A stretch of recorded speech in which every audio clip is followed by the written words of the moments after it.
In Veneto, in tutto il Friuli, e caccia al pirata della strada che alle 7 del mattino a Portogruaro ha travolto e ucciso Natalia Cristante, 81 anni, nata a Cordovado in Friuli, ma residente a Teglio Veneto, mentre in sella alla sua bicicletta stava percorrendo la provinciale 93 in via Udine, località Portovecchio, direzione Portogruaro. Ad avvistare il suo corpo riverso a terra a bordo strada, ormai privo di vita, mentre le auto sfrecciavano a tutta velocità all'altezza dello svincolo per la ferrata, un automobilista in transito che ha subito chiamato i soccorsi. Erano le 7:10. Immediato il tam tam della notizia diffusasi prima a Teglio Veneto, dove l'anziana era molto conosciuta anche per un passato come volontaria in aiuto dei bisognosi, e poi a Cordovado, dove vive tuttora la sorella, come riferisce il primo cittadino di Teglio Veneto. La popolazione è tutta quanta sconcertata per quanto accaduto, la persona appunto è una persona che aveva sola, però era in salute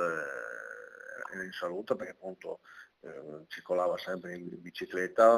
Una morte atroce questa di Natalia, a testimoniarle i segni gialli sull'asfalto dei carabinieri di Portogruaro incaricati delle indagini, segni che evidenzierebbero più ipotesi all'origine della tragedia.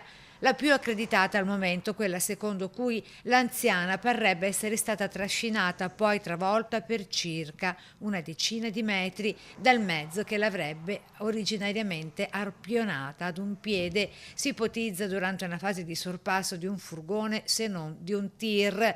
Disposta ora dalla procura l'autopsia, in attesa i carabinieri stanno cercando di dare un nome e un cognome al pirata che, oltre al reato di omicidio stradale, dovrà anche rispondere di omissione di soccorso. L'appello del sindaco Cicuto al pirata della strada affinché si costituisca. Capire chi è stato, che magari chi è stato autonomamente si mette in mano, insomma, vada a sentire le forze dell'ordine.